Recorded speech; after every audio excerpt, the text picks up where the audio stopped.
Anthony Pastore. Thank you for joining us. This is UBS Trending. Year-end giving season is the time of year when approximately 1/3 of all yearly charity gifts are given. Donors focus on the environment, health, technology, education among different charities across the globe. And one great investment vehicle to do so is a donor-advised fund. Also known as a DAF, it's a vehicle where your charitable donations are invested so you can grow your assets to make grants to your chosen charities in the future while taking an immediate in-year tax deduction for your contribution. To talk to us more about DAFs, we've invited two guests from the largest donor-advised providers, Ellen Gallucci and Steve Marks. Steve is from Fidelity Charitable and Ellen is from National Philanthropic Trust. So it's really nice to have you both here in the studio. Good to see you. It's a perfect time of year to be talking about this as we're getting close to year-end. Hard to believe, but the holidays approacheth, and this is the kind of conversation that people are having. So Steve, let me ask you first, because I mentioned donor-advised funds. Really, we're talking about that here today, among other things. But how do DAFs fit into a family's legacy planning? Thanks, Anthony. Really great to be here with you this morning. When you think about legacy, people are thinking about what impact can they have on the world and how can they and their family positively affect the causes that they care about, whether they be environmental, health-related, poverty, and a whole range of different topics. So using a strategic giving vehicle such as a donor-advised fund that Fidelity Charitable provides enables people to strategically set aside a pool of funds that are earmarked for charitable giving, and it accomplishes a number of things. A lot of people use a donor-advised fund to help their legacy throughout their retirement when their income might be lower. And if they're looking at years where they have a particularly high income, they may have a transaction event, a liquidity event, where they sell a business or they have some other large liquidity, it's a great opportunity to set aside funds when the tax might be higher and to be able to use those funds throughout their lifetime. So when we think about donor-advised funds, we look at things in three buckets: give, grow, and grant. So working with your UBS advisor, you can think about how does giving fit into your portfolio and your plans? How much can you give? And what are the types of assets that you might use, which we'll talk a little bit more about in a moment. Yeah.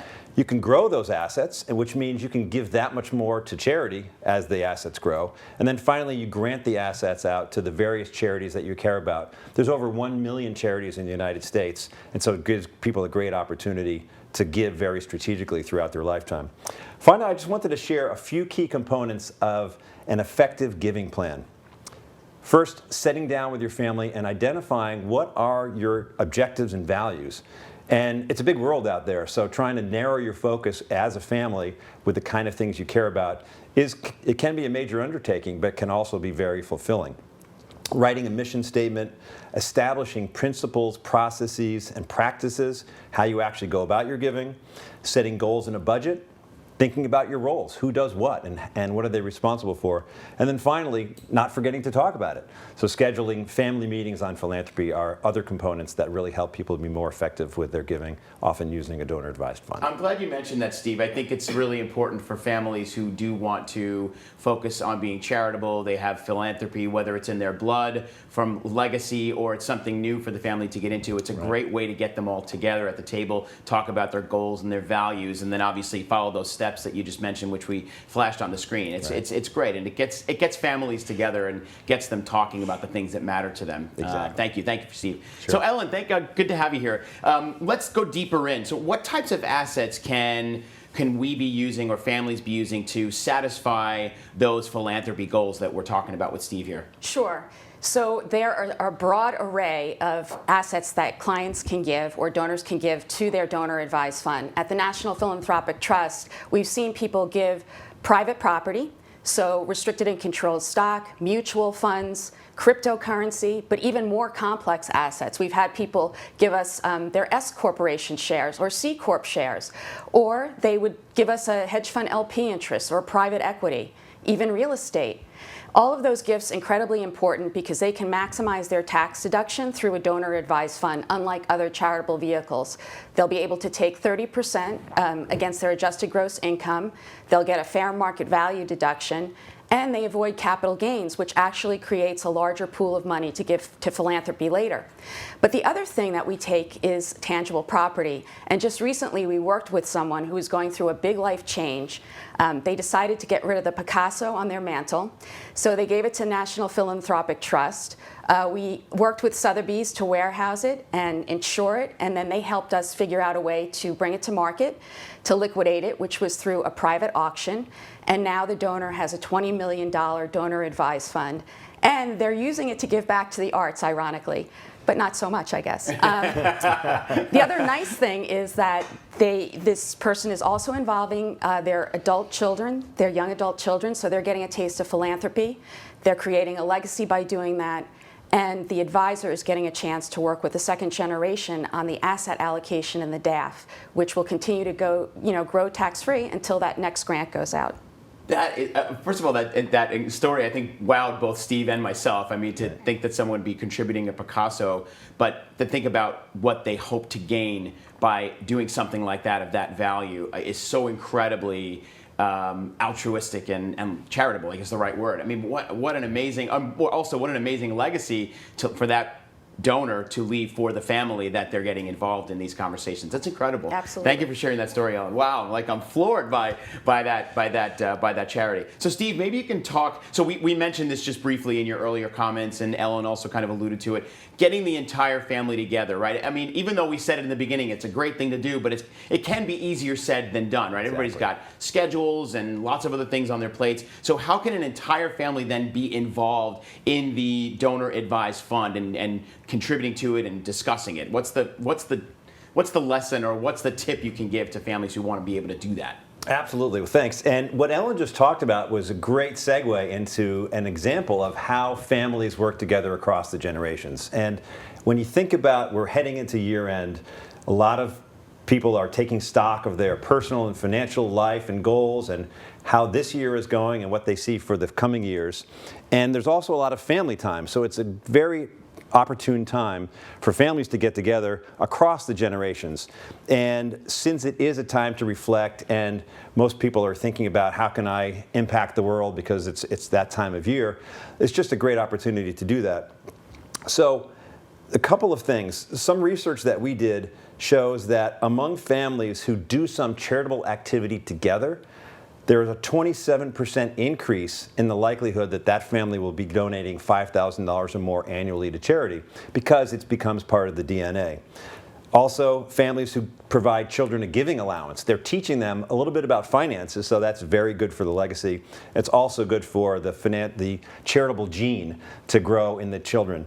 39% more likely to give $5,000 or more. And then finally, families who actively talk about giving, 22% more likely to give $5,000 or more. So that just means that the family gets involved, and it's a great opportunity for the first generation to be thinking about how they not only pass their values, but potentially the business and other financial matters to the next generation. So I'll just give you a couple quick examples. There's a family that we work with in the Midwest who every year allocates a couple $1,000s to all of their children and grandchildren, and then when they get together at Thanksgiving, they have the children and grandchildren do a report. What did you use the money for? Which organizations did you support? What causes are important to you? And that really helps the family gel because, again, it gives the practice of philanthropy, but it also shares the values so people know what each other cares about. A second opportunity, or second example, is a family that we work with who has, and this is true of many families, they meet a couple times a year to talk about their philanthropy, among other things. So we help them, we have charitable specialists or philanthropic advisors, often people will use, to sit and work with them through a family meeting so they can sit back and review their goals, assess whether they're on target with the types of things they want to do, whether changes need to be made, think about roles and who's doing what. And it's just a great example for people to sit down and really have a tangible discussion around their philanthropic goals. I love the idea of providing that gift to kids, grandkids, et cetera, nieces, nephews, whoever the youngest generation is, and then coming back and talking about what they've done with it. I've even seen there's piggy banks for younger kids where there's, I think, 3 or 4 buckets, but at least the 3 that I can remember off the top of my head are saving, spending, and donating for charity. So it teaches kids right away, if you have a couple of coins, put one in each bucket and allocate, and then you sort of teach them and have conversations with them.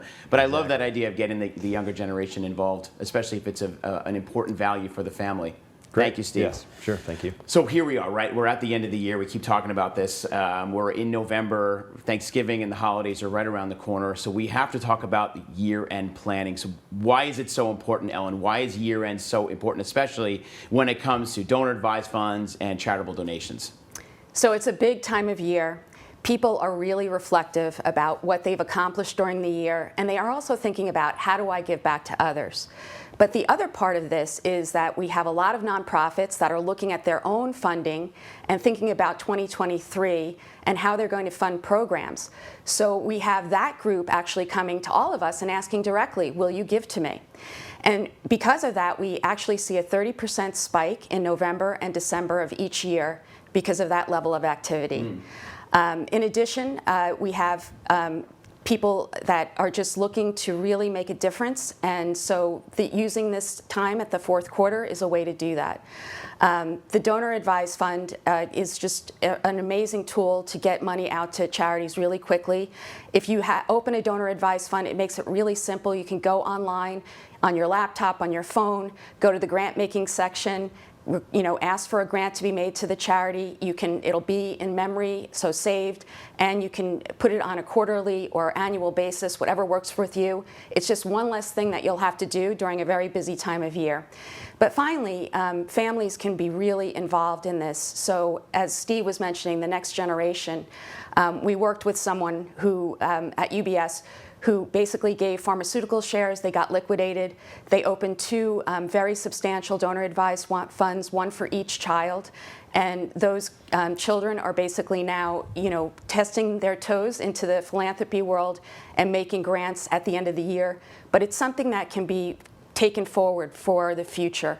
So it's a wonderful way. We see a lot of DAFs open in the fourth quarter, but it's a vehicle for future giving, and just, it's a really great way to unlock capital for a greater good. Yeah, I'm so glad that both of you shared some anecdotes with us, and they're really impactful, and it kind of keeps going back to the idea that, you're really talking about teaching the younger generations to continue that legacy for the family that's involved. Thank you both for joining us. Ellen Galluccio from National Philanthropic Trust, and of course, my buddy Steve Mark from Fidelity Charitable. It's great to have you both here, and thanks for sharing this really valuable information. I know there's going to be a lot of takeaways from this conversation. Thank you both. Thank you. Great. Thank you. And for more information, please visit our website at ubs.com/views. There's tons of content up there for you to peruse, including all of the ways that you can be more charitable during this year-end time period. And you can also follow UBS on social media. We're on LinkedIn, Facebook, Instagram, and Twitter. Plus, all of our UBS Trending episodes are available on demand. You can see right how to do that on your screen. And as always, if you have questions about your portfolio or your donor advised fund, or you'd like to open a donor advised fund, make sure to speak with your financial advisor. Until next time, I'm Anthony Pastore. Have a great day, everybody, and remember to keep your eyes on what's trending. We'll see you soon.